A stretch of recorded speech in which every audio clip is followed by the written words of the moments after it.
Hey YouTube, and welcome to Groove Builders. I'm your host Disorderly Cone, and in this episode we're going to be building the stunningly beautiful St. Basil's Cathedral in Moscow, Russia. St. Basil's Cathedral is known worldwide for its absolutely stunning architecture and use of color both on the inside and outside. Now, this particular model has been known to give builders a little bit of a headache, especially around the domes at the top. Groove Builders, will we have an absolutely terrible time building this, or will it be a blessing in disguise? Groove Builders, let's get down to the workbench and take a look at the package. Alright Groove Builders, welcome to the workbench. We have our St. Basil's Cathedral here in some pretty awesome hard plastic packaging. At the very bottom we have a QWERTY code that we can scan to get a 360 view of our model while we're building if we need it.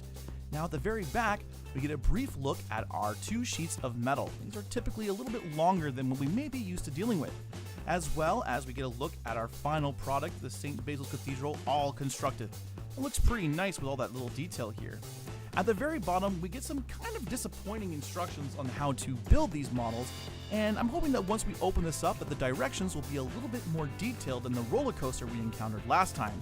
Groove Builders, let's go ahead and open up the package.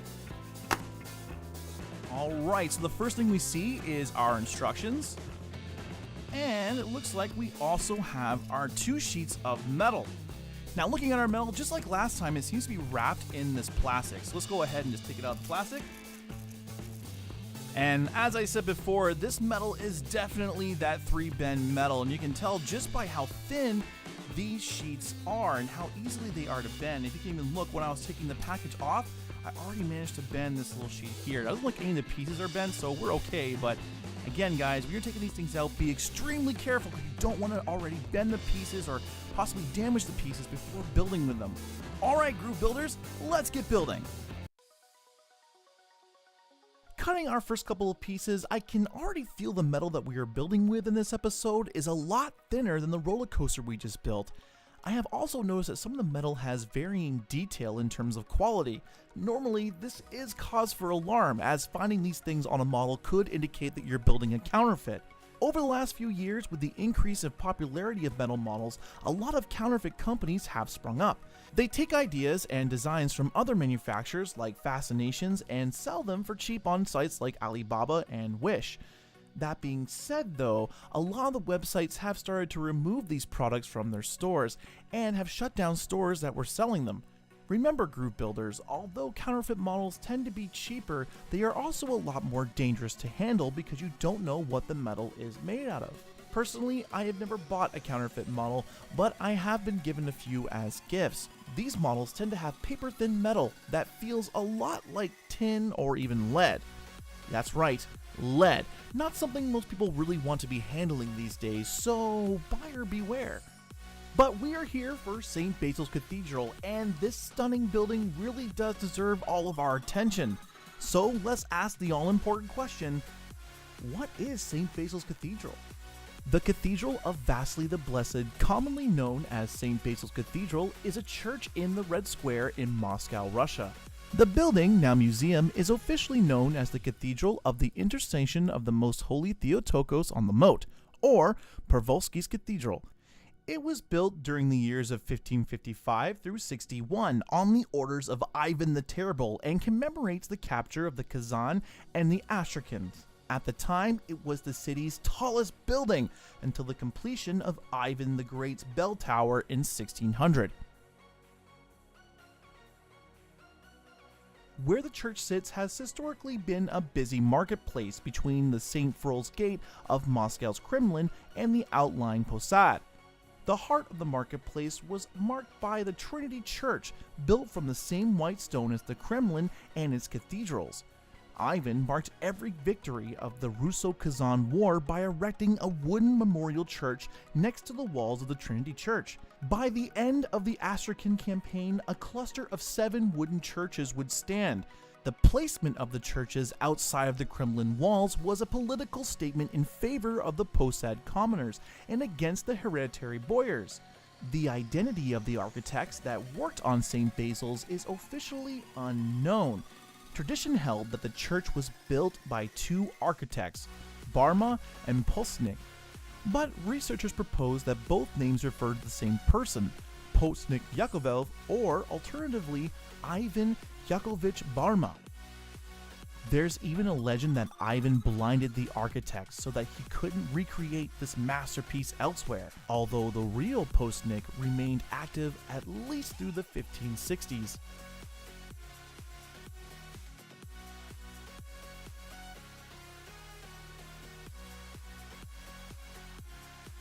The church combines a lot of different architectural designs, and where it gets its iconic style is still highly debated. We know some parts of the cathedral draw inspiration from different buildings around the area.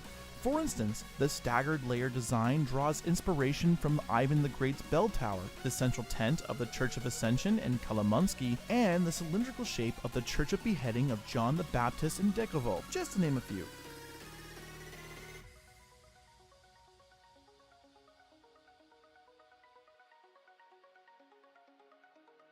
Andrei Badalov wrote that judging by the number of novel elements introduced by the Trinity Church, it was most likely built by German craftsmen. Badalov and Sovalsky noted that during Ivan's reign, German and Englishmen replaced Italians, although German influence peaked later during the reign of Mikhail Romanov. The 1983 academic edition of the Monuments of Architecture in Moscow takes a middle ground. The church is most likely a product of complex interaction of distinct Russian tradition of wooden and stone architecture, with some elements borrowed from the works of Italians in Moscow. Specifically, the brickwork in the vaults is in an Italian style. So we have a church that has 7 other churches attached to it. The inside must be an absolute maze, right? Well, instead of following the original layout, 7 churches around one central core, Ivan's architects opted for a more symmetrical floor plan with 8 side churches around the core, producing a more logical floor plan. The central core and the 4 larger churches placed on the floor major compass points are octagonal. The 4 diagonal placed smaller churches are cuboid, although their shape is barely visible through the later additions. The large churches stand on a massive foundation, while the smaller ones were each placed on a raised platform, as if hovering above the ground. The side of the churches may appear to be perfectly symmetric, but the church as a whole is not. The larger central one, the Church of Intercession, is 64 meters tall internally, but has a floor area of 64 meters. The foundations are traditionally white stone, while the churches themselves were built of red brick.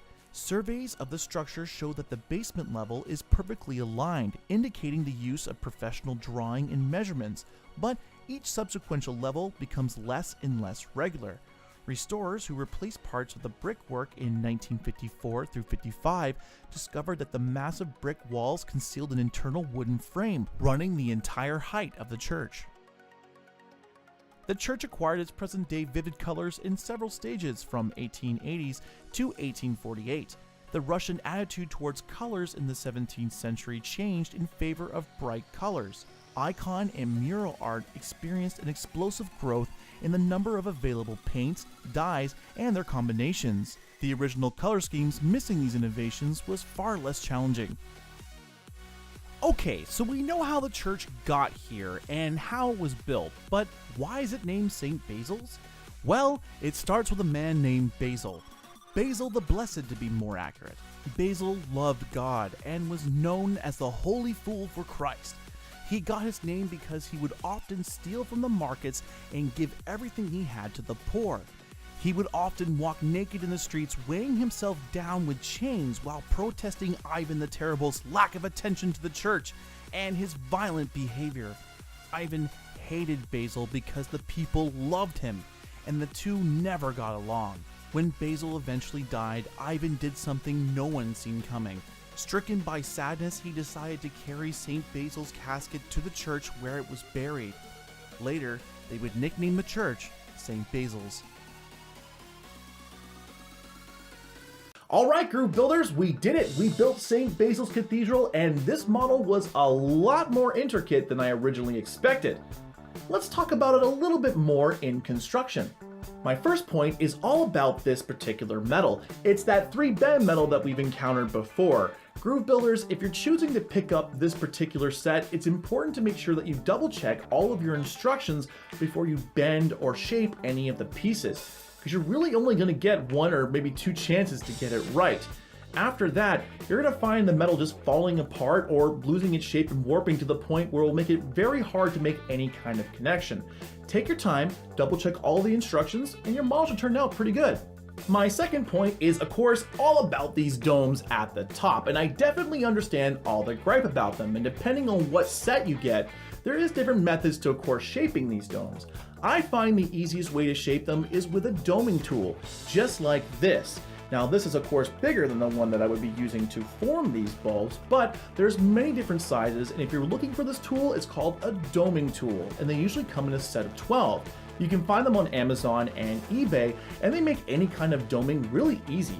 Again, I have nylon, but there's wood sets out there, also as metal ones, but I would stay away from the metal ones because you could possibly scratch your metal. But getting back to the domes, if you're looking to form them by freehand, you want to start by doing one 90-degree bend and then doing another 90-degree bend and create a moon shape after that.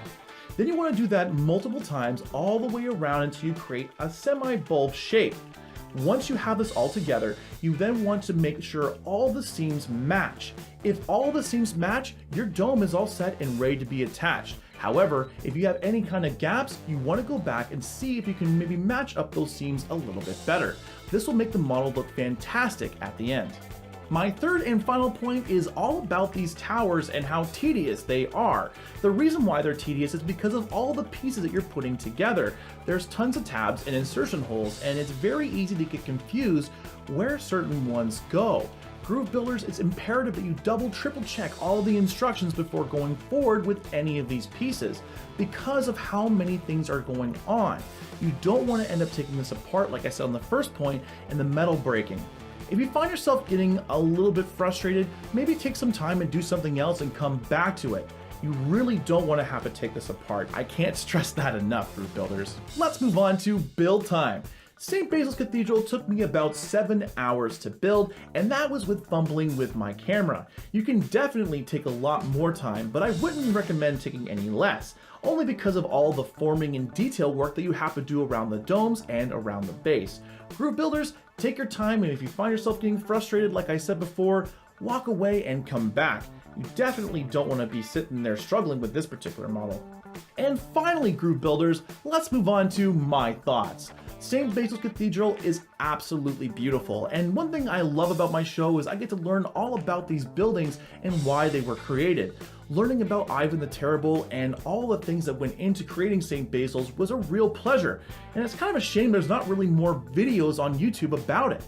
Now, that being said, this particular build was a little bit of a struggle, and I found myself not liking this one as much as my other models out there. The finished product is great, don't get me wrong, but just the construction of it in general I wasn't really a fan of, and I can't necessarily recommend this model out to anyone else. As a matter of fact, if anyone out there in the metal community is looking to purchase this particular model, I would recommend getting the Iconics version over the one that I have here.